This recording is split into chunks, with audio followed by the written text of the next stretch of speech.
It is the sick who need a physician, not the healthy.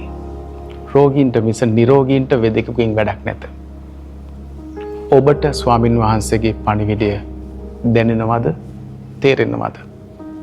It is not enough to learn with a pen and paper. අපි ගොඩක් දෙනෙක් පුරුදු වෙලා ඉන්නේ පොඩි කාලේ ධම්ම පෑනකුයි පොතකුයි අරගත්තම ඉගෙන ගන්නවා කියලා හිතන්න. Learning is not just listening. අපි මේ හිතන්නේ ඇහුම්කන් දුන්නම ඉගෙන ගත්තා කියලා. Learn with a commitment to change. වෙනස් වීමේ ගොඩනැගීමේ අදහසින් ජීවිතේ ඉගෙන ගන්න. Avoid information that develop negativity in you.